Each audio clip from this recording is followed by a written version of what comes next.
స్కందాగ్రజ channel ప్రేక్షకులకు నమస్కారం. శ్రీరామ్ జయరామ్ జయ జయరామ్. శ్రీ మహాగణాధిపతియే నమః. శ్రావణ మాసంలో నక్తావృత విధి సంకల్పాన్ని ఎలా చేసుకోవాలి అని చెప్పి అడుగుతున్నారు.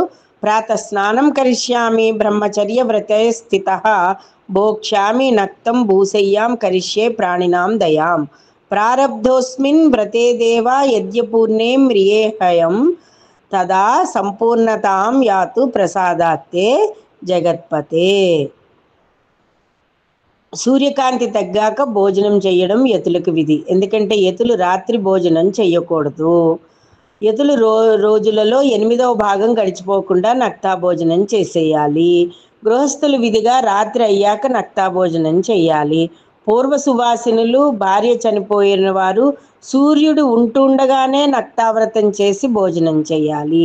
భార్య చనిపోయిన వారికి పుత్రులు ఉంటే మాత్రం నక్తా భోజనం రాత్రి చెయ్యాలి. ఈ విధంగా నక్తావ్రతం యొక్క విశేషాలన్నీ కూడా స్కాంద పురాణంలో శ్రావణ మాస మహత్యంలో తెలియపరిచారు.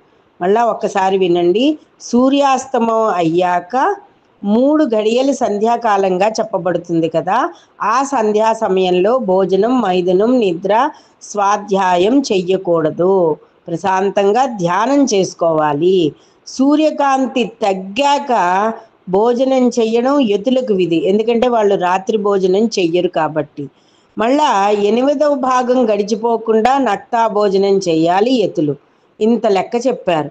గృహస్థులైతే పూర్తిగా రాత్రి అయ్యాకే నక్తా భోజనం చేయాలి. సాయంత్రం అయిపోయింది, సూర్యాస్తమం అయిపోయింది అని 6:20, 5:20 లెక్క చూసుకుంటూ భోజనం చేసేస్తాం. అలా చెయ్యకూడదండి. పూర్తిగా 8 గంటలకి భోజనం చేయాలి. తర్వాత పూర్వ సువాసినులు, భార్య చనిపోయిన వారు, మగవారు, వీరు సూర్యుడు ఉంటుండగానే నక్తావ్రతం చేసి భోజనం చేయాలి. అలాగే భార్య చనిపోయిన వారికి పుత్రులు ఉంటే మాత్రం వారు నక్తా భోజనం రాత్రి చెయ్యాలి. ఈ విధంగా అధికారాలని నక్తావ్రతానికి చెప్పబడ్డాయి. అభీష్టమైన భోజ్య పదార్థాలు బ్రాహ్మణునికి దానం చేసినట్లయితే ఈ మాసం అంతా ఆ పదార్థాలని తినకుండా ఉండాలని కూడా చెప్పడం జరిగింది. మీకు ఇష్టమైన పదార్థాలు ఏమున్నాయో అవన్నీ బ్రాహ్మణుడికి దానం చేశారనుకోండి, అవి ఈ మాసం అంతా కూడా తినకూడదుటండి.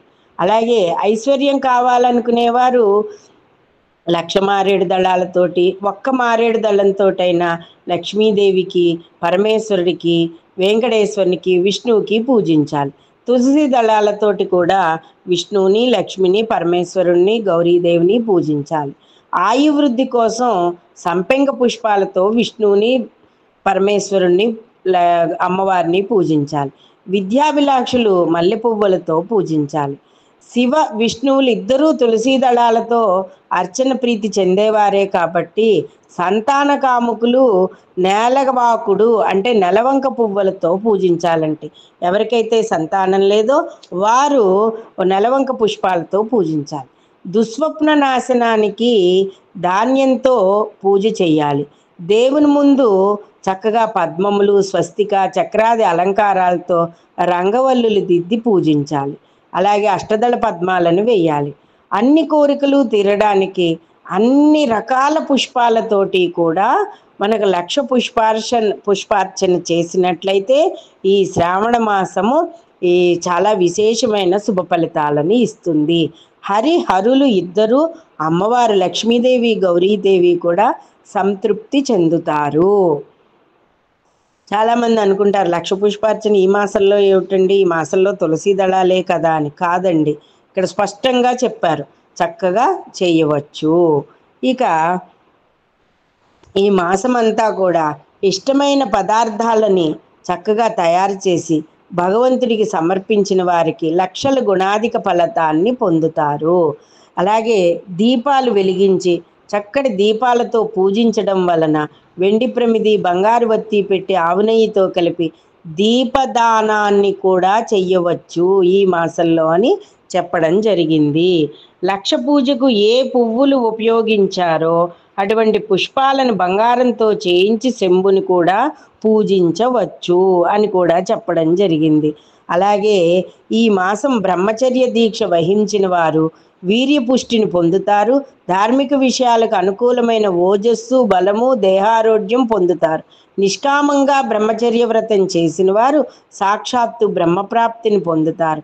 సకామంగా చేసిన వారు స్వర్గలోక ప్రాప్తిని పొందుతారు. ఈ మాసంలో అహోరాత్రం లేదా పగటిపూట లేదా కేవలం భోజన సమయంలో అయినా మౌన వ్రతాన్ని అవలంబించేవారు గొప్ప వక్తలు అవుతారు. ఇలా మాసమంతా కూడా మౌనవ్రతం చేసిన వారు పుస్తకము, గంట దానం చెయ్యాలి. మౌనవ్రతం వలన మానవులు అన్ని శాస్త్రాలలో, వేదాంగాలలో మంచి వక్తలుగా పారంగతులు అవడమే కాకుండా బుద్ధిలో బృహస్పతితో సమానమైన వారు అవుతారు. మౌనంగా ఉన్నవారికి కలహాలు కూడా ఉండవు కదా. కాబట్టి ఒక మాసంలో మౌనవ్రతం అత్యంత శ్రేష్టమైనదని చెప్పడం జరిగింది. ఇది శ్రావణ మాస గొప్ప విశేషాలు. మరిన్ని విషయాలతో రేపటి భాగంలో కలుసుకుందాం. అంతవరకు స్వస్తి.